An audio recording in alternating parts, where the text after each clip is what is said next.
Mamute e morcego. Concorda, são as criaturas mais assustadoras do mundo animal. Mas se o mamute realmente não conhece o medo, então o morcego às vezes ainda teme por sua vida. Bem, ele deveria fazer isso em duas situações. A primeira vocês já sabem perfeitamente sem mim. Após o acasalamento, as fêmeas muitas vezes morrem. Algumas fêmeas de louva-a-Deus decapitam os machos após o acasalamento. Mas há outra situação, e ela realmente não deixa aos louva-a-Deus nenhuma chance de sobrevivência.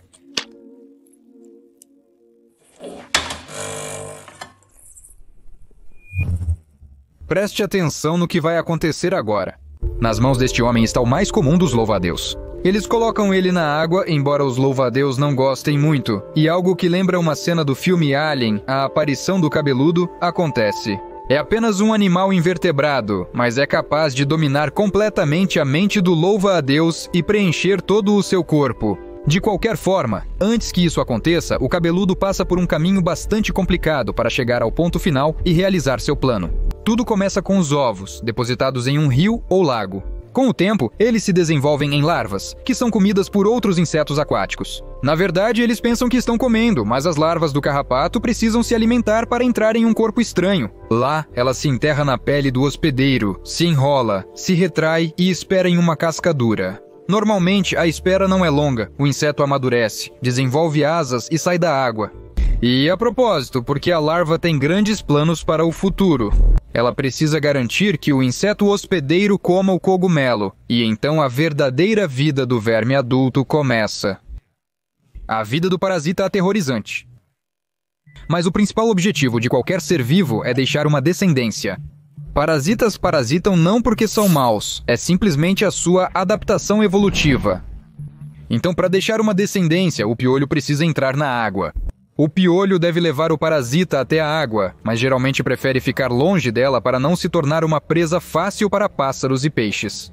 E o piolho precisa fazer um esforço determinado. Ele afeta as substâncias químicas no cérebro do piolho que fazem o inseto andar sem pensar até atingir a água. Mas o piolho não cai simplesmente na água. Ao encontrar-se perto da água, ele é afetado pela luz refletida na superfície da água e salta para dentro. O piolho quase imediatamente sai do corpo estranho e nada para longe. Para se multiplicar, é claro, e encontrar novas vítimas. E durante todo esse tempo, o que o devoto sente? Bem, só podemos supor. Nenhum devoto nos contará sobre seus sentimentos. Mas aqui estão os fatos. A larva se transforma em verme, se alimentando das gorduras no corpo do hospedeiro. E eles se tornam a fonte de energia, então o devoto, para completamente de se desenvolver, ele para de crescer e se multiplicar, possivelmente sente fadiga, mas isso ainda não é suficiente. O parasita deve fazer com que seu hospedeiro não seja comido a caminho da água, e ele faz a vítima ser extremamente cautelosa. Isso se espalha não só entre os devotos. Besouros e outros insetos também são vítimas de parasitas. E o parasita faz com que fiquem em silêncio e não façam barulho, porque esse som atrai predadores. Além disso, alguns cientistas acreditam que o parasita compartilha seu sistema imunológico com suas vítimas para manter sua saúde e não matá-las prematuramente. Tal é o estranho cuidado.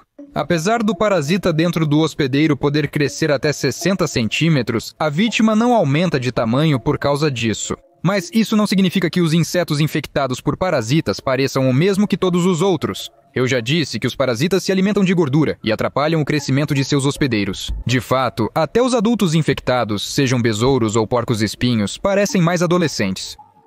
Os insetos têm pernas e asas mais curtas, antenas modificadas. Em resumo, ao comparar um inseto infectado e um saudável, é possível distingui-los imediatamente. De repente, uma questão importante surgiu para mim.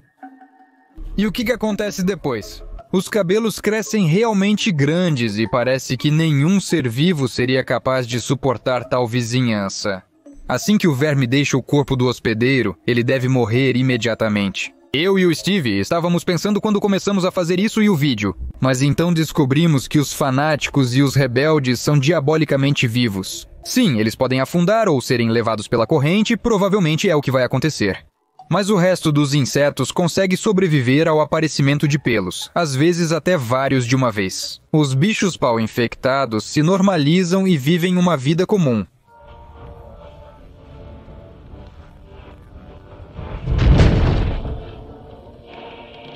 E você não vai matá-lo.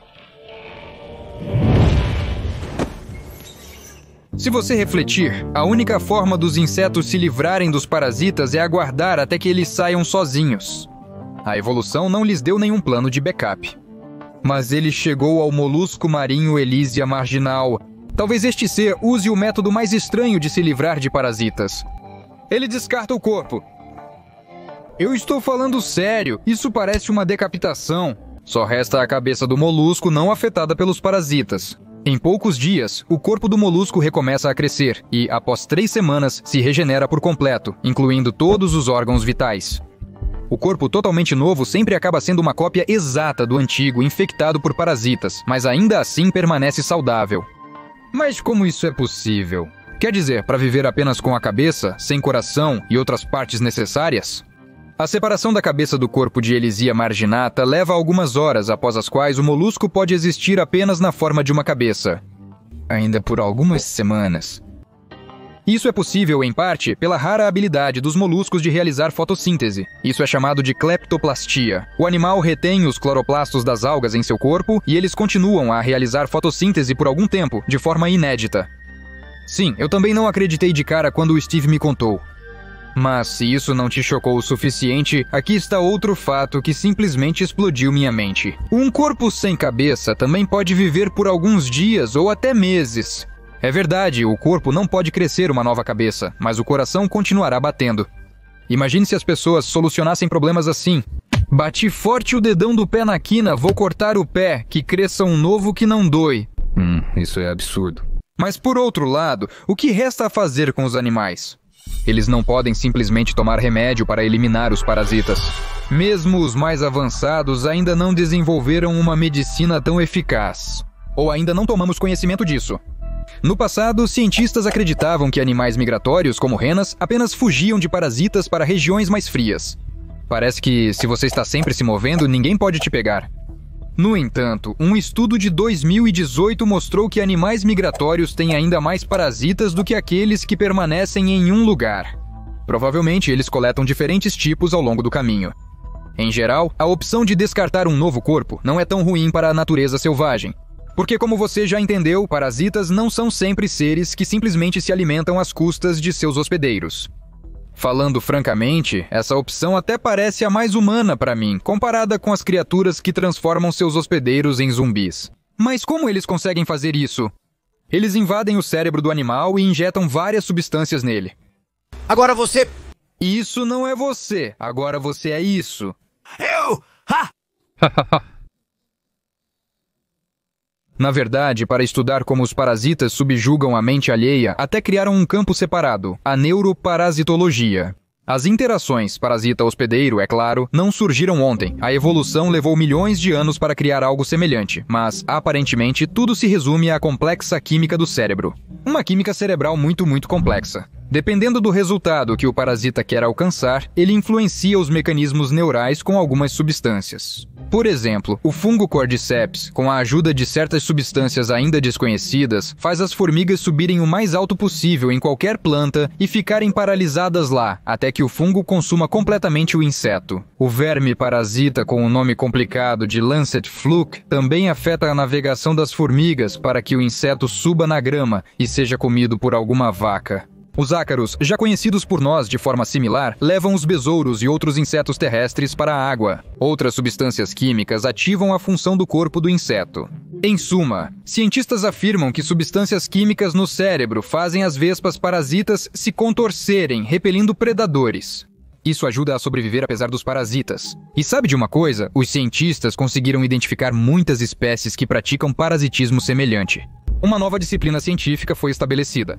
No entanto, isso não melhorou a compreensão dos princípios de funcionamento dos compostos químicos. As pessoas continuam a pesquisar, mas na maioria dos artigos científicos, você encontrará pouco mais do que sugestões como o parasita de alguma forma zomba da vítima no cérebro e está pronto. O que exatamente ele está esguichando? Como isso funciona? Incompreensível. O exemplo mais estudado permanece sendo a toxoplasmose, uma doença causada pelo parasita mais simples, o Toxoplasma gondii. Ele infecta roedores, fazendo-os perder o medo de gatos e, assim, enviando seu hospedeiro intermediário para uma morte certa. Na verdade, o parasita precisa entrar no corpo do gato, por isso o roedor é forçado a se expor. E ainda existem tantos parasitas misteriosos diferentes. Pegue pelo menos uma colher. Já ouviu falar? É um caranguejo adormecido que se parece com um caracol.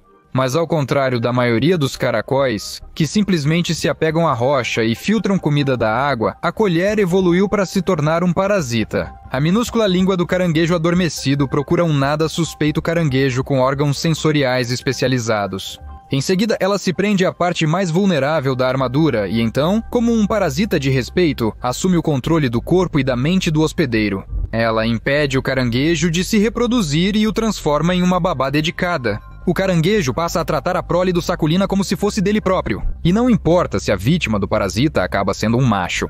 As mesmas substâncias químicas misteriosas afetam os hormônios, convencendo o pobre animal de que ele é uma fêmea e deve se comportar como tal.